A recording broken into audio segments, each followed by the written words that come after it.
So hi guys! So for today's video, magbibigay tayo ng feedback about sa whites na nabili natin, which is the Shoe Shine Whites. So ito guys, binili ko siya para matest ko rin kung effective siya sa mga stain ng shoes. So ayan guys, let's check. So guys, ito for your first shoes, itong white shoes ko na may mga stains na, as you can see, hindi siya masyadong halata sa video, no? Pero sobrang, ano yan, marami siyang dirt na itim-itim. So try natin kung matatanggal siya. Never. Okay guys. So kuha tayo, since, buksan muna natin siya, no? Small lang siguro guys, kasi parang hindi siya matuyo. Ayan. So ito siya guys, white siya.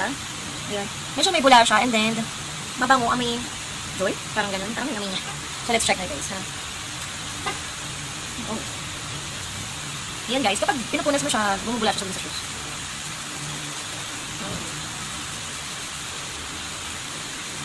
Ayan siya guys, medyo sobrang bula niya na, para siyang may sabon. Try natin. Try it.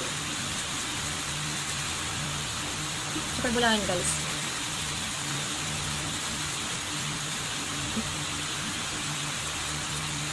Oh no. So ayan guys, mabula pa rin siya. As you can see, ayan, I don't know kung nakikita nyo kasi medyo talagang maliwanag, ano. Ayan. So yung magiging feedback ko lang dito siguro, hindi ko siya recommended for shoe stain na matagal na. Because, as you can see, hindi natanggal yung mga stain ng shoes ko. Itong stain kasi ng shoes ko, siguro more than 5 days or a week na siya. So, talagang kapit na kapit na yung stain niya. Pero, sa other surface na mga dirt naman, natanggal naman ng konti. Pero like this, kasi ito kasing stain na to is from a motorcycle stain. So, para siyang grasa. So, mahirap siya tanggalin talaga. So, I don't recommend this. Siguro, better brush nyo na lang yung shoes talaga or laban.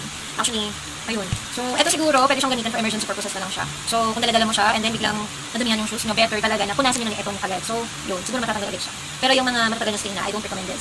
So, yun lang guys. This is an honest review lamang. Okay, bye!